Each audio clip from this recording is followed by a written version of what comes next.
Build up ಕೊಡೋದಕ್ಕೆ ಉನ್ನತ ಭದ್ರತಾ ಅಧಿಕಾರಿಗಳ ನಕಲಿ ಐಡಿಯನ್ನ ಸೃಷ್ಟಿಸಲಾಗಿದೆ. ಇಂಟೆಲಿಜೆನ್ಸ್ ಬ್ಯೂರೋ ಅಧಿಕಾರಿ ವೇಷ ಹಾಕೊಂಡು ಪೋಸ್ಟ್ ಕೊಟ್ಟಿದ್ದಾನೆ ಇಲ್ಲೊಬ್ಬ ಭೂಪ. ಬಿಲ್ಡಪ್ ಕೊಡಬೇಕು ಅಂತ ಉನ್ನತ ಭದ್ರತಾ ಅಧಿಕಾರಿಗಳ ನಕಲಿ ಐಡಿ ಸೃಷ್ಟಿಸಿಕೊಂಡು ಇಂಟೆಲಿಜೆನ್ಸ್ ಬ್ಯೂರೋ ಅಧಿಕಾರಿಯ ವೇಷ ಹಾಕೊಂಡು ಪೋಸ್ಟ್ ಕೊಟ್ಟಿದ್ದಾನೆ. ಇಂಟೆಲಿಜೆನ್ಸ್ ಬ್ಯೂರೋ ಅಧಿಕಾರಿಯ ವೇಷ ಹಾಕಿದ್ದ 19 ವರ್ಷದ ಸಂಗಮೇಶ್ ಲಕ್ಕಪ್ಪಗೋಳ ಅರೆಸ್ಟ್ ಆಗಿದ್ದಾನೆ. ಬಿಲ್ಡಪ್ ಕೊಡೋದಕ್ಕೆ ಉನ್ನತ ಭದ್ರತಾ ಅಧಿಕಾರಿಗಳ ನಕಲಿ ಐಡಿಯನ್ನ ಸೃಷ್ಟಿಸಿಕೊಂಡಿದ್ದಾಯ್ತಾ. ಇಂಟೆಲಿಜೆನ್ಸ್ ಬ್ಯೂರೋದ ನಕಲಿ ಐಡಿ ಕಾರ್ಡ್ ಅನ್ನ ಹೊಂದಿದ್ದಾಯ್ತಾ. ದೇಶದ ಅತ್ಯುನ್ನತ ರಕ್ಷಣಾ ವ್ಯವಸ್ಥೆಯ ಭಾಗ ಆಗಿದೆ ಐಬಿ. ಟಾಯ್ಗನ್ ವಾಕಿ ಟಾಕಿ ಕೂಡ ಇಟ್ಕೊಂಡು ಪೋಸ್ಟ್ ಕೊಟ್ಟಿದ್ದಾನೆ.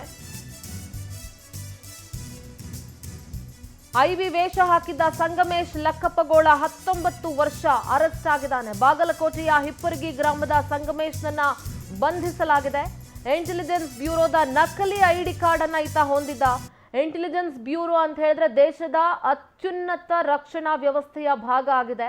ಬೈಕ್ ಮೇಲೂ ಕೂಡ ಐಬಿ ಲೋಗೋ ಹಾಕೊಂಡಿದ್ದ ಯುವಕ. ಸದ್ಯ ಆರೋಪಿ ಯುವಕನನ್ನ ಬನಹಟ್ಟಿ ಪೊಲೀಸರು ಬಂಧಿಸಿದ್ದಾರೆ. ಸಂಗಮೇಶ್ ಜೊತೆ ಇನ್ನೂ 8 ಯುವಕರಿದ್ದಾರೆ ಅನ್ನುವಂಥ ಮಾಹಿತಿ ಇದೆ. ಚಿಕ್ಕ ಚಿಕ್ಕ ಹುಡುಗ್ರಿ ಇನ್ನು ಈಗ 19 ವರ್ಷ, ಎಂತ ತಲೆ ಓಡುತ್ತೆ ನೋಡಿ. ಇದೇ ತಲೆಯನ್ನ ಯಾವ್ದಾದ್ರು ಒಂದು ಒಳ್ಳೆ ಕೆಲಸಕ್ಕೆ, ದುಡಿಯೋ ಕೆಲಸಕ್ಕೆ ಬಳಸಿದ್ರೆ ಅಟ್ಲೀಸ್ಟ್ ತಂದೆ ತಾಯಿಗಳಾದ್ರೂ ಖುಷಿ ಪಡ್ತಾರೆ.